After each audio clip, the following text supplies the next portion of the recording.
Anti tank guided missile বা ATGM এর field firing এর মহড়া সম্পন্ন হয়েছে জলপাইগুড়ির তিস্তা ফিল্ড ফায়ারিং রেঞ্জে। গত এক সপ্তাহ ধরে এই মহড়া চলেছে। মহড়ায় সেনার ইস্টার্ন কমান্ডের সব ইউনিট অংশ নিয়েছিল।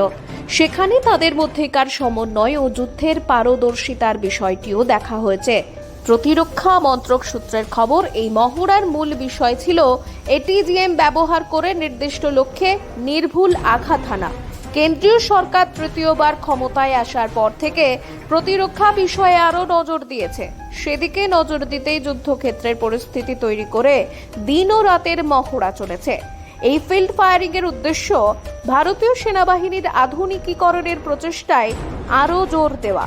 ভবিষ্যতে যে কোনো যুদ্ধ বা নিরাপত্তা সংক্রান্ত চ্যালেঞ্জের সময় সেনাবাহিনী যাতে সবসময় প্রস্তুত থাকতে পারে সেদিকে কড়া লক্ষ্য রাখা হয়েছে।